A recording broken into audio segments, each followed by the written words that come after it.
This is episode 696, and today we're going to be exploring Safarini Leadership. This is actually going to be an interview podcast by the gentleman who founded Safarini, was co-founded by Raison and Boris Maguire, and their program is redefining leadership development through immersive, nature-based expeditions in Kenya wilderness. So without further ado, let's get right to the interview. Welcome, Ali, Boris. I've been really looking forward to this interview for quite a long time. You guys have a unique concept in leadership, and just could you start off explaining the name of your company? I think that'd be a great way to start. Sure. Yeah, sure. Ollie, you go ahead. I'll let you two wrestle out who talks first. Yeah, absolutely. Thanks, Greg. And our company is Safarini Leadership. And Safarini, many people will have heard the word safari. They'll be familiar with safari, which is the Swahili word for journey. And Safarini literally means on a journey. And our company is Safarini Leadership. And so the concept is that we go on a journey. We take our clients, our guests on a journey, and we explore and develop our own leadership practice. Wow, fantastic. I love that, on a journey, because that's such a great archetype, right? The explorer, the journey. And, a lot of times in my coaching, the journey also represents like the hero's journey, right? A self-reflection. And often when we stay at home, we read about it, but we can't embody it unless we go out there and somatically, engage in it. It sounds like this is a wonderful opportunity for leaders and just individuals to experience the self-awareness of being on a journey. Yeah, absolutely. Yeah, we that was our ethos, is that leadership is a journey. It's a journey in self-awareness, and we aim to enhance that self-awareness by creating an opportunity to compare and contrast our own leadership preferences, the way we are in the world, with how elders from tribes from a radically different culture approach their leadership practice and how their values show up in their leadership. And by creating that exposure to something very radically different, hopefully it helps us understand ourselves better. Right. Is that part of that cultural immersion that's on the three circles? Yeah, absolutely. Boris, why don't you talk about that?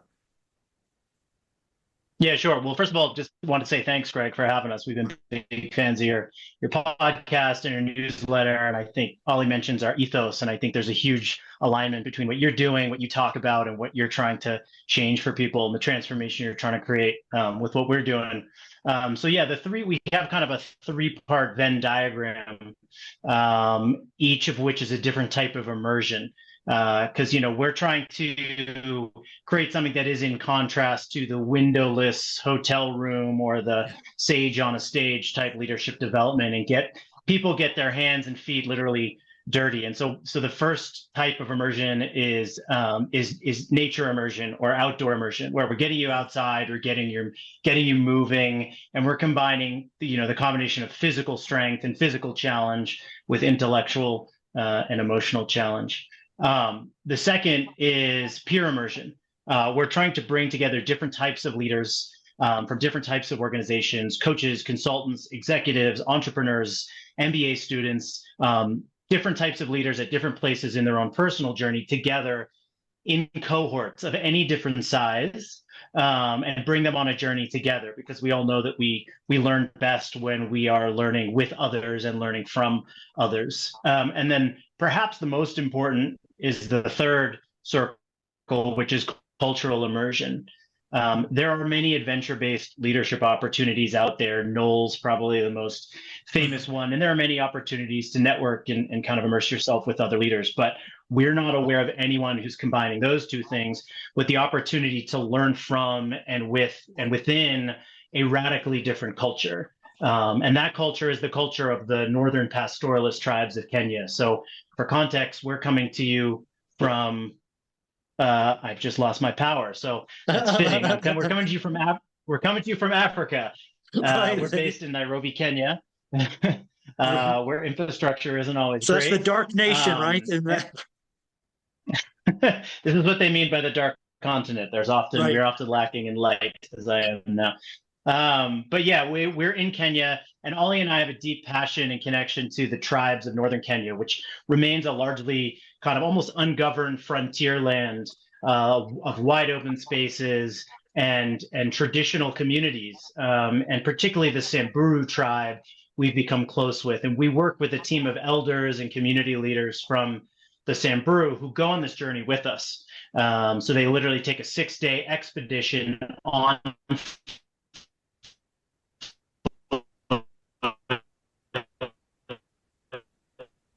Boris, we're losing you a little bit.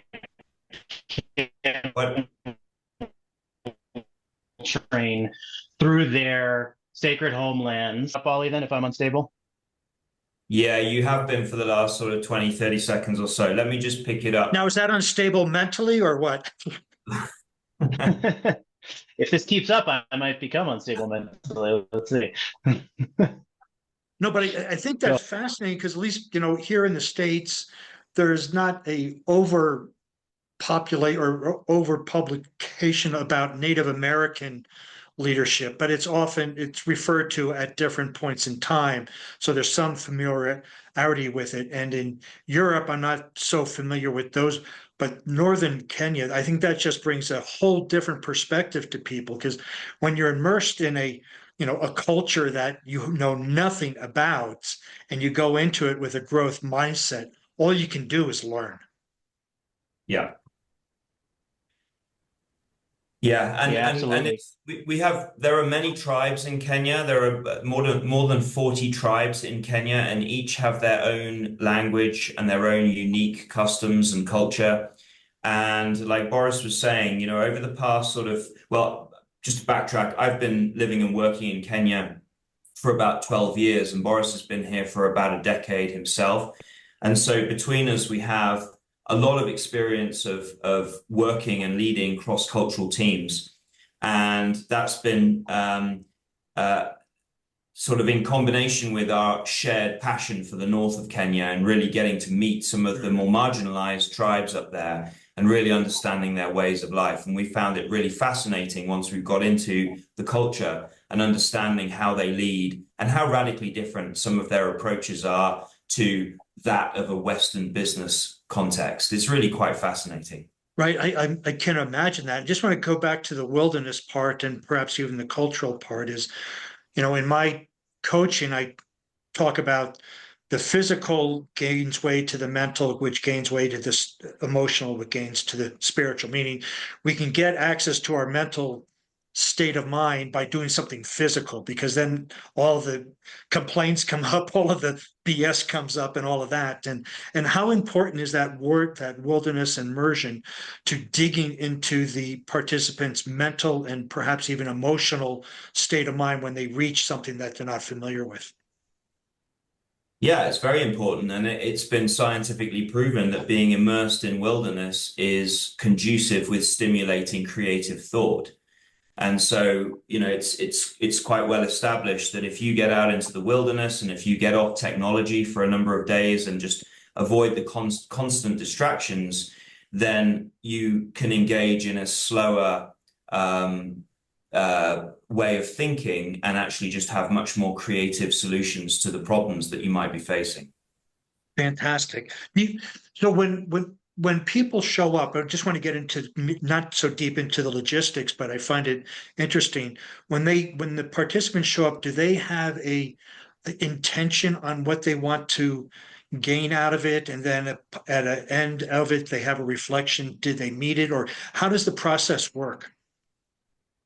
Sure. Well, we have a program where we touch on a number of different topics. And this is really how you ended up on our radar, Greg, is because a lot of what you're dealing with, emphasis on resilience and emotional intelligence. When we were designing our program, we wanted to make sure that it was relevant. And we reached out to a lot of different executive coaches and organizational psychologists, and we asked them, what are the challenges that you're hearing about, in your coaching practice? or if you're a chief people officer and you're helping run a business and dealing with people, what kind of day-to-day problems are you facing? And we designed our program that really speaks to that. So we talk about resilience, we talk about dealing with change and adaptation, we talk about intergenerational relationships and how we can see that diversity as a source of strength rather than a frustration.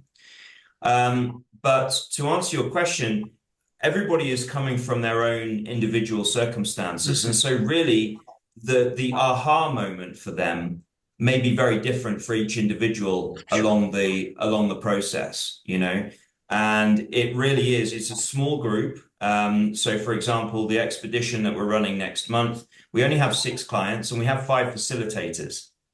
So it's a very intimate experience, and there's a lot of opportunity for one-to-one conversations. There's a lot of opportunity for deep reflection and downtime and journaling, where we can really create the environment needed for those aha moments. Wow, that sounds amazing. Yeah. And what I heard is on the peer immersion, it's almost as if it's a mini mastermind group. So as they're progressing through, it seems like the participants can feed off each other, support each other, learn from each other, in addition to the tribes of northern Kenya and you and Boris as well. Yeah, absolutely. Can you guys hear me okay? I'm going to try to speak again. Yeah. Cool. Yeah, and one thing that ties everyone comes from different backgrounds. So we have a British person who lives in Holland. We have someone coming from Silicon Valley, someone from Minnesota. We have Colorado, Wyoming. We have a wide range of home bases. But what does tie the program together in terms of intentions and outcomes is we've been working with the Aparian Globe Smart model. So each of our participants takes the Globe Smart assessment and gets a cultural competence leadership profile before they come. And what Aparian does is it places you as a leader on 5 different spectrums. So like independence to interdependence, your level of sort of risk acceptance, and a number of other spectrums. And we can see where each of our participants are on those spectrums relative to one another, but also relative to the elders and the community leaders from the Samburu tribe that we'll be with. And everyone's different, and it's not an assessment that sort of where you're trying to improve anything, but it simply paints a picture of the way that we can approach leadership is vastly different and varied, and there is a spectrum, and where you may be and the way that you approach it may in large part be dictated by your cultural background and your cultural programming. And so that's all part of the self-awareness, is we see where we are and how far apart or close we may or may not be to other people. And that kind of threads throughout all of these conversations as we seek to understand one another and understand our own leadership practice. Wow, that I think I subscribe to a newsletter called The Daily Coach, and I believe their issue today was on those 5 levels. So it was very coincidental on that. But what I'd like to ask, for both of you is, how do you define leadership, right? Because leadership's a great word, and we often think of either coaches or CEOs, but when you, Ali or Boris, think of leadership, how do you define that? I think a lot of it has to do with purpose. So leadership for us, or for me rather, is establishing a clear purpose or vision, and then a set of strategies or tactics to marshal the resources, and particularly human resources, around the achievement of that purpose and vision. And I think one of the motivating factors behind our creation of Safarini Leadership is that, there seems to be a crisis of purpose in a lot of different Western communities where, people just aren't clear on their personal purpose as leaders or the purpose of their organization or their practice. And it's hard to marshal any other people or yourself towards achievement of a purpose that you don't fully understand. And what we believe makes the Samburu and the other pastoralist tribes so resilient in the face of climate change, colonialism, harsh drought, floods, lions, you name it, is that there is a very clear sense of purpose within the culture, a very clear, established, and universally accepted value set that underlies all cultural practices, including leadership, decision making, mentorship of the upcoming generation. And so that to us is inspirational. Now, the Sambru's purpose will be very different from your purpose or mine or any of our clients, but we hope to inspire our clients as leaders in seeing what clear purpose, clear values can look like, and what leadership can look like in that context, and push them to think about their own purpose as leaders. Perfect. There's a personal growth model that starts with purpose and then path, and I think prepare, plan, and people. I don't know if you're familiar with it, but it sounds like that model fits great in that. And I can't underscore what you said enough about leaders, just even individuals, either in life or in corporate, have lost sight of a purpose. It's more about a destination as opposed to a lifelong endeavor, where I look at purpose as something you can't achieve in your lifetime. It goes kind of hand in glove with legacy. Legacy, I heard this quote, legacy is not what you leave behind for people, but what you leave behind in people. And it seems like, I'm sorry, Ollie, go ahead, please.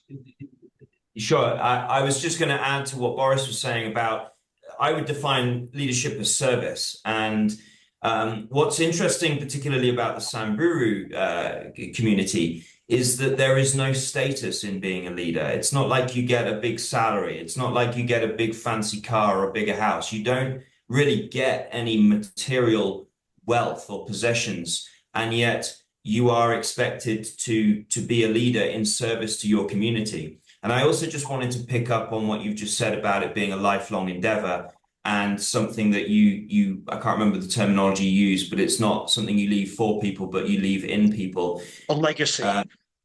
Yes, exactly. So what we found fascinating, well, one of the many things we found fascinating about these cultures is that every young person gets a mentor, and every young person is invested in to the same degree on the basis that their destiny is to be an elder, and their destiny is to be a leader in service to their tribe.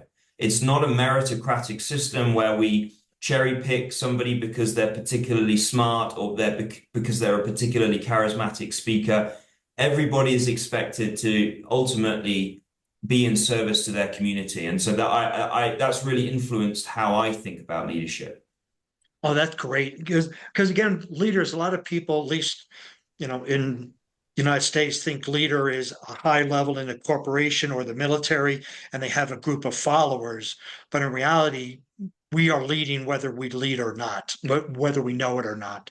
And how we lead our life and support our purpose says a lot about it. And it seems like those three immersions really help people look at their purpose and who and what are they leading. Yeah, absolutely.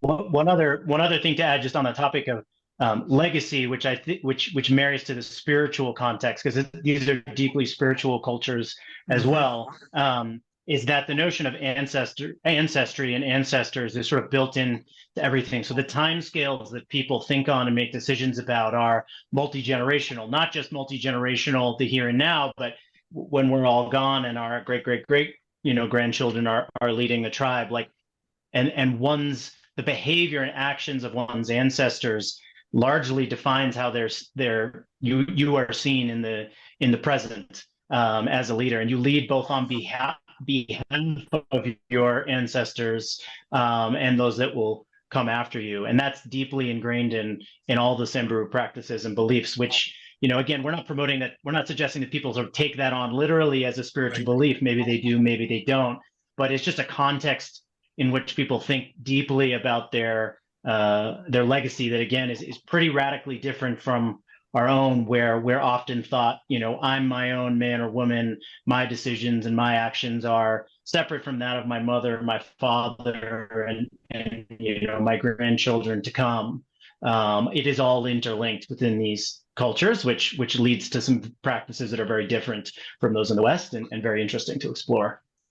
Yeah, and it seems to align very well with the king archetype, from Carl Jung, and there's others. The king archetype is they are there for the best of their people, right? Their kingdom, and that could be their family, their work, and how they the archetype of the king goes about it sounds very much what like you just described. So I find it fascinating that this is covering a lot of your program covers a lot of unconscious and conscious ways of behaving and leading in life.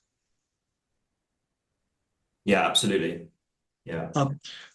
What, when you were talking about some of that stuff, Boris, what came to mind was a Native American tradition called Boys to Men. And it's just, I'm familiar with it because I was involved in a lot of Native American um, traditions when I was up in Bend, Oregon. And this Boys to Men was very specific that when you went through this initiation, you now took on this king archetype. You're not the boy anymore, you're the king. And you went through that. And I could see this happening regardless of the age of the individuals. But have you seen a transformation on your clients so far that they come in with, I'll just say, a boy psychology and they leave with a man psychology? Well, actually, Greg, most of our clients are women. We've had. I think there's definitely a place for us to host men only expeditions, but so far our clients have been it's been mostly women. Yeah, it's really And that doesn't preclude, so that could be the queen archetype, right? It's just the royal individual. And if we don't release or leave behind the little girl and the little boy, we'll tend to bring some of those behaviors with us because we've never had a proper way of separation.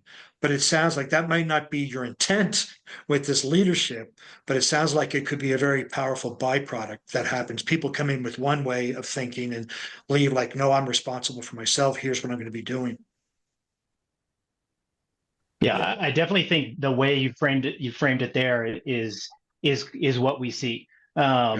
That I'm coming with one way of thinking. I'm in my 50s, I'm in my 60s, I'm in my 40s. I hold these positions or these educational credentials. I'm relatively confident in the way that I see the world based on my experience, but then coming in and realizing, wow, my experience is like, a grain of sand on the beach, and now I'm sort of Right. seeing these other grains of sand for what they are.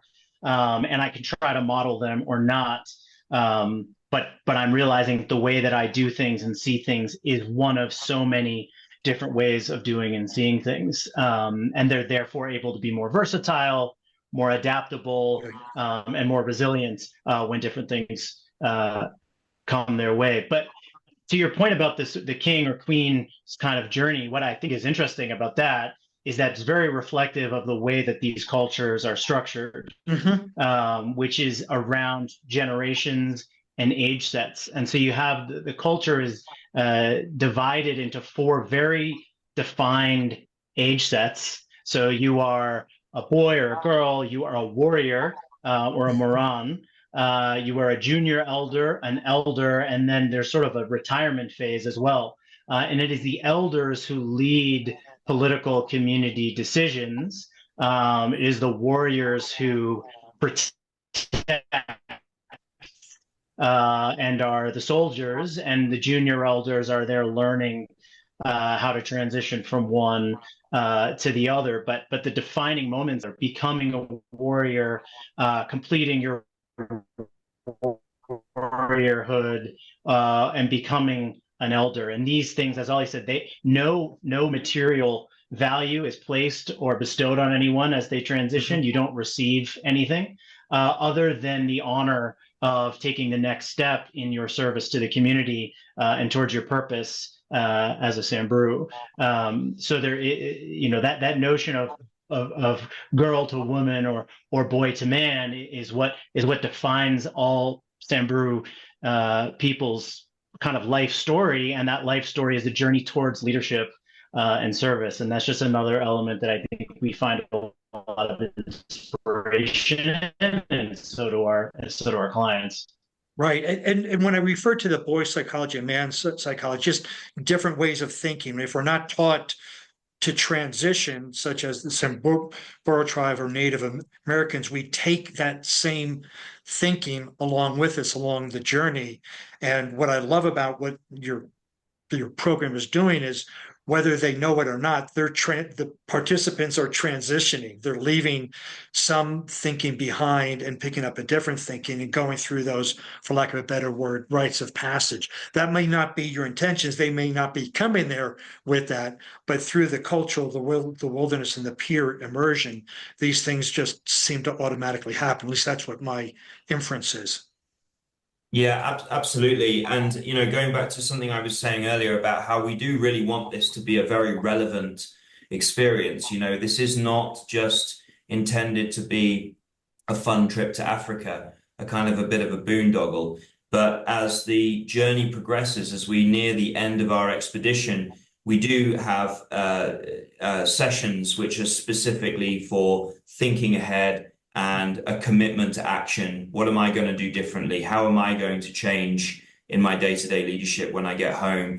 And once people finish the expedition, we actually follow it up with 3 remote group coaching sessions. And the purpose and intention there is really to just create that accountability as we think forward, as we look to improve as we get back to our day-to-day lives. Fantastic. Just in case time runs out on the recording here, what's the best way for people to contact you, get more information? Yeah, well, we have our website, which is safarini-leadership.com. And we are very active on LinkedIn. We're growing our LinkedIn following because this is an executive experience. And we really focus on leadership. LinkedIn is our primary social media, so we're looking to build our following there. Both of our emails are very accessible. We're both active on LinkedIn, so if anybody's interested, if anybody wants to join us or is interested in joining one of our expeditions, it's quite a consultative approach. We want to make sure that anybody that joins us is a good fit, that they know what they're getting into. As any good adventure should be, it's not always comfortable. There are times where it's hot and dusty and uncomfortable, and that's kind of really core part of the process, part of the experience. And so we want to make sure that anybody that comes and journeys with us is doing so feeling very well informed and with their eyes open. But anybody that does choose to come, I can guarantee they'll have a really rewarding, life-changing experience. Wonderful. And I'll put links on the post for this podcast, and I'll do some show notes on it. So I'll be able to provide that as well. But just in case somebody's driving and listening, I wanted them to be able to do that. Any final words of wisdom, takeaways you'd like to provide for the listeners? Boris, do you want to go for that? Well, maybe just tying it back to kind of how people change. I think another defining feature is that there's a lot of maybe apprehension. I think Africa has a certain, unfortunately, has a brand of being a faraway, kind of dangerous and scary land for a lot of folks in the West. But as two people who have lived here for a very long time, we can say categorically that it's one of the most warm, welcoming, beautiful places you could ever hope to visit. And a lot of our clients come not sure if they can handle the physical requirements. And while it is multiple days of walking, we're looking at 3 to 4 hours a day. You can do more than you think. You are more capable than you think. And everyone comes out more confident and really proud of themselves, as well they should be, for having completed the expedition and the journey. So don't be deterred by the location or the physical challenge. Reach out to us, and we're quite confident you can complete it, and you'll be a lot better for it. And then secondly is just to say that we're also doing team journeys. So right now we do cohorts, so anywhere from kind of 2 to 8 people. You can come as an individual, you can come as a pair, you can come as a family, but you can also come as a leadership team. If your organization wants to send a few or a larger group of executives to us, we can craft a journey specific to your team, to your goals, and hopefully to your budget as well. Wonderful. And I would just say to the listeners of this podcast, if you've been listening to me for a while, you know I'm all about the pushing yourselves physically, mentally, emotionally, and spiritually. So after listening to the podcast or going to the website, your first words are, I don't think I can, you need to sign up. I mean, if that's the red flag that comes up, you need to talk to them and get in there, because the whole podcast is about mental strength, resilience, grit, and the only way you build it is pushing yourself beyond what you think you're capable of, whether it's interaction with another social structure, or whether it's walking in the desert, or running away from a lion, whatever, or whatever it may be. But I just want to encourage those who listen, who feel that, oh, it's not for me, it is for you. Ollie, any last things from you, please? Yeah, just sort of related to that, really. You know, Kenya is an incredible destination. It's a bucket list destination. So a couple of things to add there. Firstly, it's a long way to come for people for a relatively short experience. So we can definitely add on other downtime and activities onto the core experience.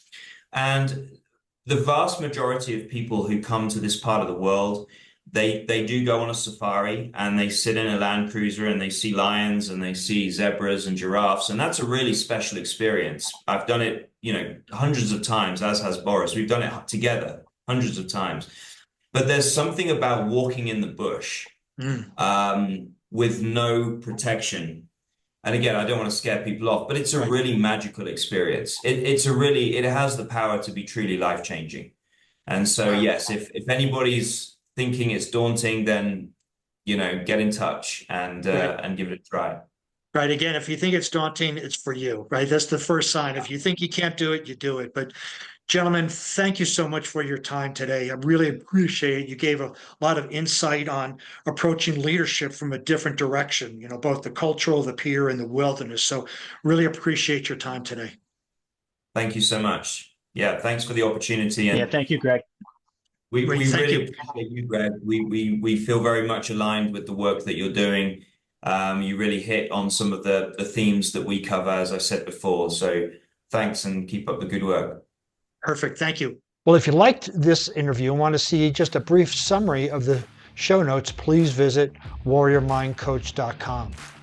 While you're over there, you can find some more useful information as far as other podcasts and blog posts, and a way to contact me for a breakthrough session. Since you'll be on the internet, please follow me on LinkedIn, Facebook, Instagram, and Pinterest.